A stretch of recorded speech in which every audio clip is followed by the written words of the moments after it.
උතුම් බුදුරජාණන් වහන්සේට නමස්කාර වේවා. සදහවත් පින්වතුනි,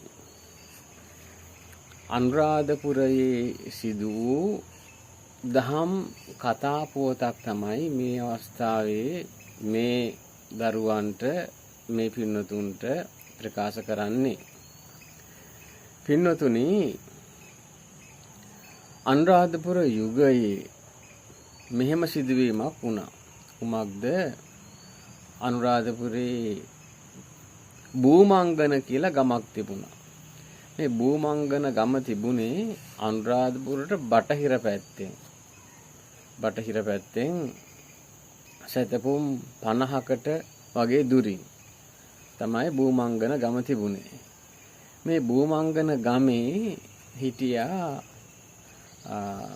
පවුලක් පුතාලා 7 දෙනෙක් ඉන්නවා. පුතාලා 7 දෙනෙක් ඉන්නවා. 6 දෙනෙක් ඒ පුතාලගෙන් වැඩ කටයුතු කරනවා අංග මහන්සි වෙලා. පොඩි පුතාට අවුරුදු 16යි. පොඩි පුතා ලොකුවට මහන්සි වෙලා වැඩක් කරන්නේ නැහැ. ඊට පස්සේ සහෝදරවරු අනිත් අයියලා මල්ලිට අනුම් පද කියන්න ගත්තා. මල්ලි වැඩ කරන්නේ අපි විතරයි වැඩ කරන්නේ කියලා. මෙහෙම කාලයක් ඉන්නකොට දෙමව්පියෝ විසින් ඒ පුතාට බිරිඳක් සරණ පාවල දුන්නා. බිරිඳගේ නම සුමනා. සුමනා තමයි බිරිඳගේ නම. ඊට පස්සේ බිරිඳක් ගෙනල්ලා දෑවැද්දට දුන්නේ මොනවද? ඊටාම පොඩි දෙයක් තමයි දෑවැද්දට දුන්නේ. මොනවද? හාල් ප්‍රමාණයක්, පියන සහිත කලගෙඩියක්, වංගෙඩියක්, මෝල් ගහක්, බත් කන පිඟානක්. මේවා තමයි මේ දුන්නේ. වෙනත් අදකාරයේ දෙන දෑවැද්දක් දෙන තිබුණේ නැහැ. බලන්න, දෑවැද්ද නෙවෙයි වැදගත් වන්නේ ඔහුගේ චර්යාව නිසා තමයි රටක් පිළිගත් දෙවියන් කතා කරන චරිතයක් බවට පත් වුණා. රහතන් වහන්සේලා ගුණ කතා කරන චරිතයක් බවට මේ තිස්ස තරුණයා පත් වුණා. පින්වතුනි, බොහෝ දුරට අනුරාධපුර යුගයේ රජමාලිගාවත් ලොකුවට හැදුවේ නැහැ. භික්ෂුන් වහන්සේලාගේ ආරාම තමයි ගෞරවනීය විදියට සකස් කරලා තිබුණේ. දැන් මේ ගමේ තියෙන මේ පදානකර කියලා කියන්නේ රහතන් වහන්සේලාට වැඩ ඉන්න භාවනා කරන්න හදපු සංඝාරාම. දැන් මේ ප්‍රදේශයේ ඒ බඳු සංඝාවාස තියෙනවා 35ක්. රාජමාලිගාවකට වඩා සැපදායක සුවපත් ජීවිතයක් එහි ගත කරන්නට පුළුවන්. රහතන් වහන්සේලා උදෙසා තමයි ඒ සංඝාරාම හදලා තියෙන්නේ. ඉතින් මේ තිස්ස තරුණයාගේ නිවසේ සහෝදරයෝ 7 දෙනෙක් ඉන්නවා. සරල ජීවිතයක් තමයි ගත කළේ. පින්නතුනි, ඒ කාලේ අම්මා තාත්තා දරුවන්ට ශ්‍රද්ධාලාභය ලබා දුන්නා. තිසරණ සරණේ පිහිටෙව්වා. තිසරණ සරණේ පිහිටවීම නිසා, ශ්‍රද්ධාවේ සමාදන් කරවීම නිසා මව්පියෝ ධර්මය තුළින් පෝෂණය වෙච්ච නිසා දරුවනු ධර්මයෙන් පෝෂණය වුණා. ඉතින් මේ තිස්ස තරුණයාට බිරිඳ සමග ඉන්න පොඩි ගෙයක් හදාගෙන මැටියෙන් මෙහෙම ඉන්නවා. ඒ අතරේ රහතන් වහන්සේලා ඉන්න විහාරයකට ගිහිල්ලා ප්‍රකාශ කළා, අපිට දෙහෙට දානෙට හාමුදුරු නමක් දෙන්න කියලා. එහෙම කියලා තිස්ස තරුණයා රැකියාවක් හොයාගෙන ගියා. නෝන විතරයි ගෙදර. පොඩි හාමුදුරුවෝ දෙන්නෙක් වැඩිය දානෙට. පොඩි හාමුදුරුවෝ දෙන්න දානට වැඩියම පොඩි හාමුදුරුවෝ හිතුවේ රසවත් විදියට දානයක් සූදානම් කරලා ඇති කියලා. නෝන විතරයි ගෙදර. පොඩි හාමුදුරුවෝ දෙන්නට දානි දුන්න. මොනවද දුන්නේ? බතුයි ලුණු විලයි. බතුයි ලුණු විලයි තමයි දුන්නේ. ඉතින් අද කාලේ පොඩි අය වගේ ඒ කාලෙත් මේවා කන්න පුළුවන් ද ලුණු විල කියලා පොඩි හාමුදුරුවෝ දෙන්න ඒ බත් එක දානෙක වළඳන්න නැතුව එළියට වීසි කළා. දැන් අද කාලේ හැම වීසි කරා නම් කේන්ති අරගෙන මහත්තයට කියලා ආයි පන්සල පැත්තේ පළාතේවත් යන්නේ නැහැ නේ. නමුත් එහෙම වුණේ නැහැ මෙතෙන්දී. මේ කාන්තාවගේ මේ ලුණුවිල ලුණුවිල තිස්ස කියලා. හරිතාල තිස්ස කියන එකේ තේරුම තමයි ලුණුවිල තිස්ස. පොඩි හාමුදුරුවෝ නමක් කිව්වා හරිතාල තිස්ස කියලා. ඒකේ තේරුම තමයි ලුණුවිල තිස්ස. එහෙම කියන්න හේතුව මේ ප්‍රණීත විදියට දානයක් නේ පොඩි අයගේ මේ මානසික ස්වභාවයනේ. මුත් ශාසනික ස්වභාවය එහෙම වෙන්න බෑ. ශාසනික ක්‍රමයට හිතන අය තුල. නමුත් මේ කතාව සුමනා බිරිඳ විසින් මහත්තයා ගෙදරට ආවට පස්සේ මහත්තයා කියන තිස්සට කිව්වා. එතකොට තිස්ස තරුණයා කිව්වා මගේ ආචාර්යයන් වහන්සේලා. නේද? දැන් පොඩි හාන්ලා දෙන්න දෙක මගේ ආචාර්යයන් වහන්සේලා මට හොඳ නමක් ගෞරව නාමයක් දීලා තියෙනවා කියලා සතුටු වුණා. ලුණුවිල තිස්ස කියලා කිව්වා. ඊට පස්සේ එහෙම කියලා සතුටු වුණා කේන්තියක් ඇති කරගත්තේ නැහැ. දැන් එහෙම කේන්ති ඇති වෙන්නේ ශ්‍රද්ධාව නැති පවුලක. ශ්‍රද්ධාව නැති දෙමව්පියන්ට ශ්‍රද්ධාව නැති ළමයින්ට ඒ වගේ සිදුවීමකට කේන්ති ඇති වෙනවා. ආය කවදාවත් දානයක් දෙන්නෙත් නැහැ. ඉතින් එහෙම වුණේ නැහැ මෙතෙන්දී. ඒ අපහාසයක් විදියට හෝ ඒ කියපු වචනය ගැන ගෞරවයෙන් පිළිගත්ත මේ තිස්ස කියන තරුණයා. ඊට පස්සේ මේ තිස්ස තරුණයා හරිතාල තිස්ස කියලා ලංකාවෙන් පස්සේ ප්‍රසිද්ධ වෙනවා. හරිතාල තිස්ස. දැන් මේ හරිතාල තිස්ස ශ්‍රද්ධාවන්ත මේ තරුණයා ඊට පස්සේ මොකද කරේ ජීවත් වීම සඳහා ගොයන් කපන්න යනවා. ගොයන් කපන්න ගියාම උදේවරුේ ගොයන් කපනවා මහන්සි වෙලා වැඩ කරනවා. හරිතාල තිස්සට ලැබෙනවා වී අමුණක් ලැබෙනවා. 12 වෙනකන් ගොයන් කපුවම ලැබෙන වී අමුණක් ලැබෙනවා. ඊට පස්සේදී හවස වෙනකන් ගොයන් කපුවම වී අමුණක් ලැබෙනවා. උදේවරුේ ලැබිච්ච වී ප්‍රමාණය මේ අය මොකද කරේ? උදේවරුේ ලැබෙන වී ප්‍රමාණය සංඝයාට දන් දීමට යොදාගත්තා. ඒ කාලේ දන් දීම සඳහා හකුරු, එළඟි තෙල්, උක් හකුරු, මීපැණි යොදාලා තමයි දාණය දෙන්නේ. එහෙම දෙන දාණය හරි පෝෂණීයයි. එහෙම දෙන දාණය උෂ්ණ රෝග සුවපත් කරනවා. බඩේ නිරෝගීභාවය ඇති කරනවා. කායික ශක්තිමත් ශරීරයක් හදලා දෙනවා.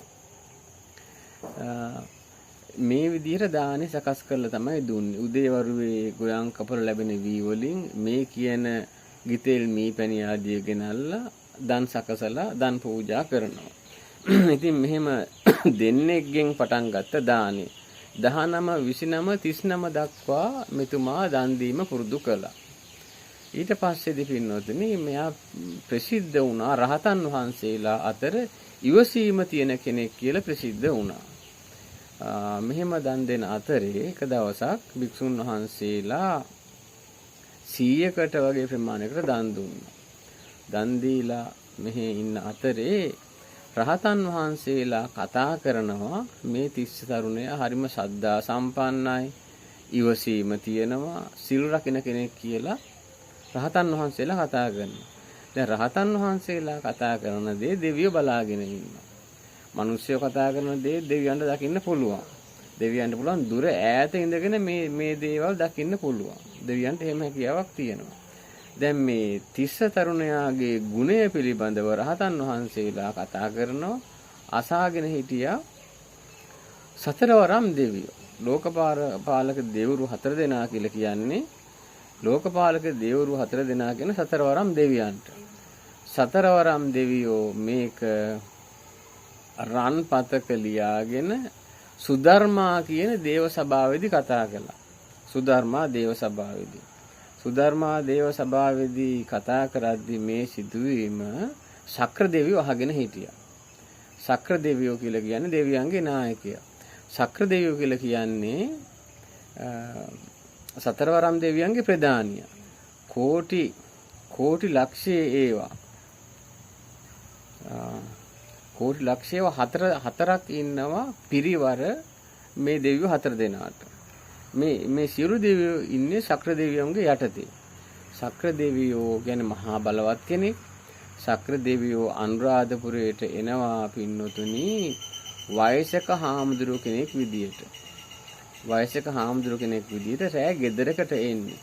තිස්සගේ ගෙදරට තමයි එන්නේ. දැන් තිස්ස රැට කෑම සඳහා සූදානමින් වාඩි වෙලා ඉන්නවා. ඔහුගේ නෝනා සුමනා කාන්තාව වතුර භාජනයක් අතට අරගෙන දන ගහගෙන අත් දෙකෙන් වතුර භාජනේ අල්ලගෙන ඉන්නවා අත හොදන්න කියලා. අත හොදන්න කියලා අත් දෙකෙන් අල්ලගෙන ඉන්නවා. ඒ අවස්ථාවේ තමයි මේ වයසක හාමුදුරුවෝ ආවේ. වයසක හාමුදුරුවෝ ප්‍රකාශ කළා තිස්ස මට ගඟෙන් එතරට යන්න ඕන මට උදව් කරන්න කිව්වා. ගඟ කිව්වේ මොකද්ද? මල්වතු ඔයට. ගඟෙන් එතරට යන්න උදව් කරන්න කිව්වා. ඊට පස්සේ මේ තිස්ස තරුණයා කේන්ති ගත්තේ නැහැ. දැන් වෙන කෙනෙක් නම් රාත්‍රියේ වෙලාවේ නෝන විතරයි ගෙදර කන්න හදන වෙලාවේ එහෙම යන්නේ නැහනේ. මෙයා නෝන විතරක් ගෙදර හිටියත් කන්නේත් නැතුව එහෙම ගියා හාමුදුරුවොත් එක්ක ගඟට. ගඟ කියන්නේ මල්වතුවේ ළඟට.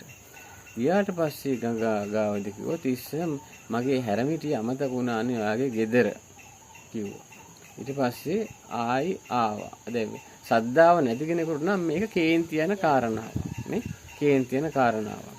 හැරමිටිය ගේන්න ගෙදරට ආවා ගියා. හාමුදුරුවොත් එනෝ දැන්. ඊට පස්සේ ආයි ගඟ ළඟට ගියාම කිව්වා මට අන්දනේ අමතක වුණා ඔයාගේ ගෙදර කිව්වා. ඊට පස්සේ ආයි ගඟ ළඟ ඉඳලා ගෙදරට ඇවිල්ලා ගඟ ගාවට ආවා. තුන්වෙනි වාරේ කිව්වා මගේ ඉනේ බඳින පටි අමතක වෙලා ආවේ ඔබේ ගෙදර කියලා. ඊට පස්සේ කේන්ති ගත්තේ නැහැ ගෙදරට ආවා.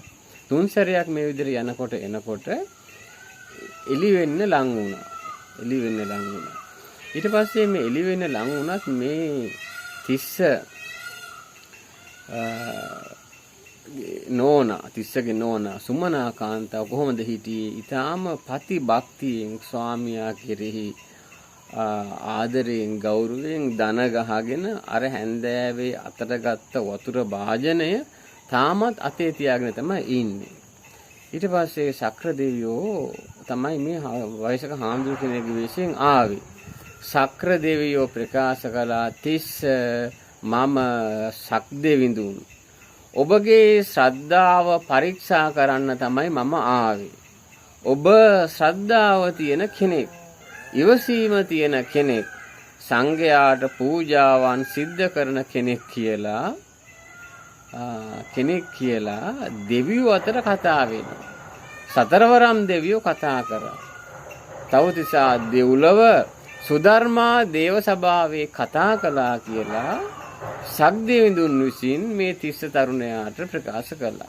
ඔබගේ වාසය මොන වගේද? ඔබගේ වාසය දෙව්ලොව දෙවියෙක් දේවතාවියක් සමග වාසය කරන්නා වගේ. ඒ දෙන්න සිල් රකින්නවා. ඒ වගේම සිල් රකින්නා වගේම බිරිඳ විසින් සැමියාට ගෞරව කරනවා. බොහොම හිතයිසි. ගැටලු මොකුත් නැහැ. බිරිඳ විසින් සැමියාට දෙවියෙකුට වගේ ගෞරව කරනවා. දෙවියයි දේවතාවියයි වාසය කරනවා වගේ කියලා ප්‍රකාශ කළා. එතකොට මේ සිදුවීම උනේ අනුරාධපුරයට බටහිර පැත්තට වෙන්න සැතැම්ම 50ක් වගේ දුරින්. ඉතින් පින්වතුනි මේ සත්‍යම සිදුවීමක් අනුරාධපුරයේ සිද්ධ වෙච්ච. මේ සිදුවීම මෙහෙම වුණා. ඊළඟට මේ අනුරාධපුරයේ හිටිය මේ තිස්ස තරුණයා ඊළඟට මොකද කළේ? මට වැඩිපුර භික්ෂූන්ට දන් දෙන්න ඕන කියලා කිව්වා. වැඩිපුර භික්ෂූන්ට දන් දෙන්න අනුරාධපුරයට වඩා භික්ෂූන් ඉන්නවා නාගදීපේ. නාගදීපෙට ගියා මේ තිස්ස තරුණයා දන් දෙන්න. දෙන්නෙක්ගෙන් පටන් ගත්ත දාණය 19 29 49 109 දක්වා වුණා. ඊට පස්සේදී භික්ෂුන් වහන්සේලා 1000කට දන් දුන්නා. අනුරාධපුරේ ඇතැරලා යාපනයට නාගදීපයට ගියා දන් දෙන්න. නාගදීපේ ගොඩාක් භික්ෂුන් වහන්සේලා ඉන්නවා.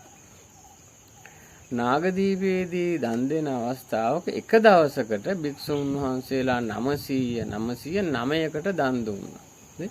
909කට භික්ෂුන් වහන්සේලාට දන් දුන්නා තිස්ස තරුණයා. ඒ තරම් දන් දීම පිළිබඳව බැඳුණු සිතකින් ක්‍රියා කළා. එතකොට දානේ ආනිසංස තියෙනවා. දානේ ආනිසංස වෙනම දානේ ආනිසංශයක් හැටියට රජකම ලබන්න පුළුවන් දානේ ආනිසංශයක් විදියට. සීලයත් නුවණත් යොදාගෙන සිදු කරන දානය. ඉතින් පින්වතුනි මේ විදිහට දන් දුන්නු තිස්සගේ නිවසට දවසක් රහතන් වහන්සේලා දෙනමක් මෙහෙම කතා කළා. ලංකාවේ මිනිස්සුද වඩා ශ්‍රද්ධාව තියෙන්නේ ඉන්දියාවේ මිනිස්සුන්ද වඩා ශ්‍රද්ධාව තියෙන්නේ දන් දෙන්නේ කියලා. එක රහතන් වහන්සේ කෙනෙක් ඉන්දියාවට වැඩම කළා. අනිත් රහතන් වහන්සේ මේ තිස්සගේ නිවසට වැඩම කළා දානය සඳහා.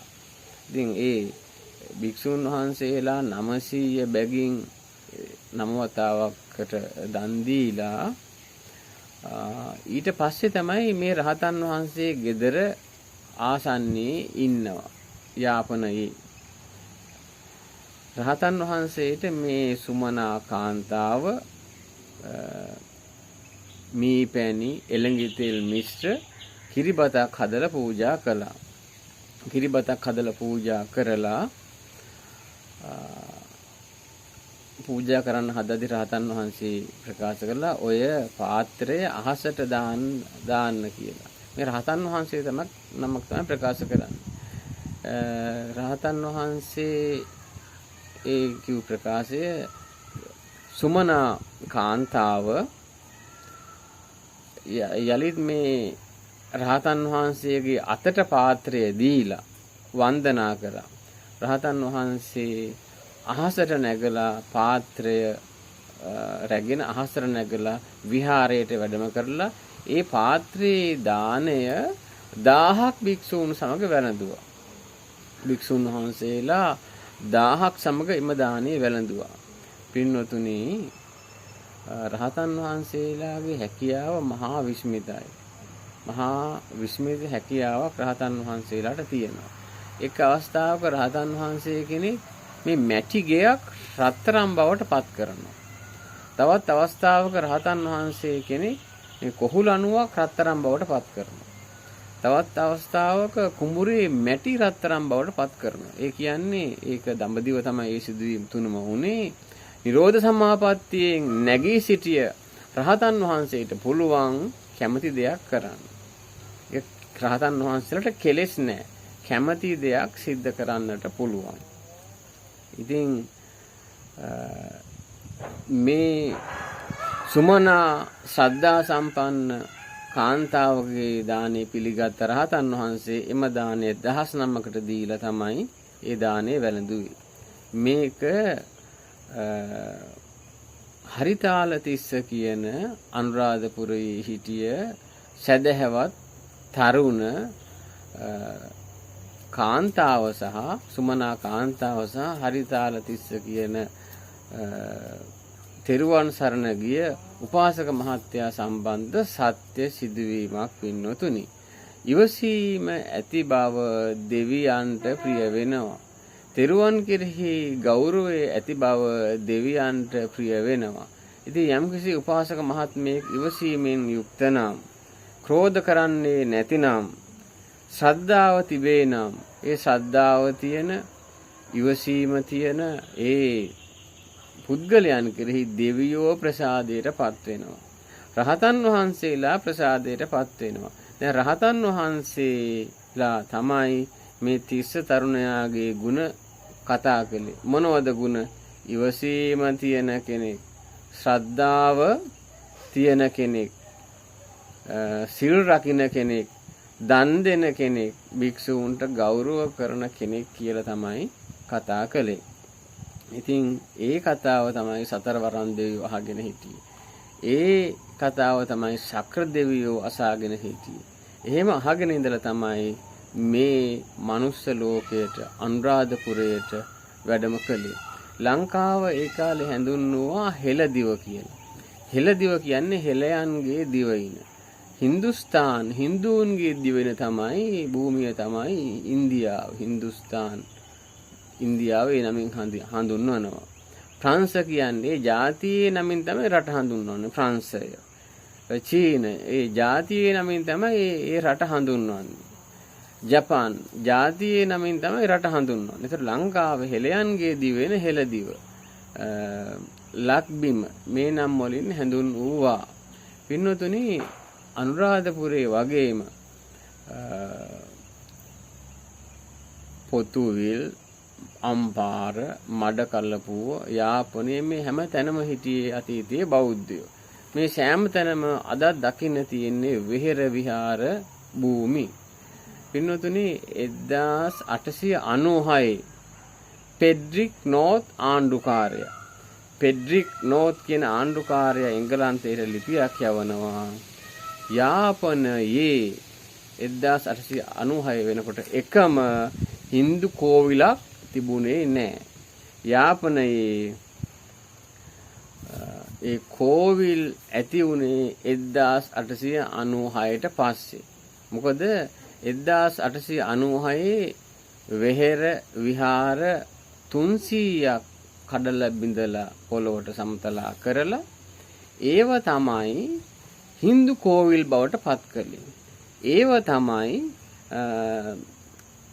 කතෝලික ක්‍රිස්තියානි පූජක මේ පල්ලි බවට පත් කළේ කියලා පෙඩ්රික් නෝත් ආණ්ඩුකාරයා එංගලන්තයට ලිපියක් යවනවා. එතකොට බටහිර ජාතීන්ගේ පැමිණීමට පෙර යාපනය මඩකලපුව මේ හැම ප්‍රදේශයකම සිටිය බෞද්ධයෝ පමණයි පින්වතුනි. අදත් මේ අනුරාධපුර, පුත්තලම, මන්නාරම කියන දිස්ත්‍රික් තුන එකට සම්බන්ධ වෙන ප්‍රදේශය වන සංරක්ෂණයට අයිති කැලෑවකින් යුක්තයි. ඒ කැලෑ ප්‍රදේශයේ තියෙන්නම විහෙර විහාර, බුදු පිළිම, ගල්ලෙන්, සංඝාරාම, චෛත්‍ය මේවායි නටබුන් තමයි තියෙන්නේ. ඉතින් මේවා සතුරු ආක්‍රමණ වලින් තමයි විනාශයටපත් උනේ පින්නතුනි. මේ අනුරාධපුරය කියලා කියන්නේ ශ්‍රද්ධාවෙන්, සීලයෙන්, දහම් දැනුමෙන්, සමත විදර්ශනා ඥාණයෙන් මහත් දියුණුවටපත් වෙච්ච මිනිසයන් සිටිය පුණ්‍ය භූමියක්. ඉතින් ඒ නිසා අපිට මේ ජීවිතයෙන් පසු දෙවියෙක් වෙලා උපදින්න, මිනිසෙක් වෙලා උපදින්න මහත් උපකාරයක් වෙනවා. සිල් රැකීම, ඉවසීම දියුණු කර ගැනීම, දන් දීම, ධර්ම ශ්‍රවණය කියන පුණ්‍ය කර්මයන්. ඉතින් මේ පින්වත් හැම දිනාටම රත්නත්‍රයේ ආශිර්වාදය සැලසෙනවා, දෙවියන්ගේ රැකවරණය සැලසෙනවා. මෙලොව සැපවත්ව, පරලොව සුගතිගාමී වෙන්නට මේ පින් හේතු වේවා කියලා ආශිර්වාද කරනවා. හැම දිනාටම තෙරුවන් සරණයි.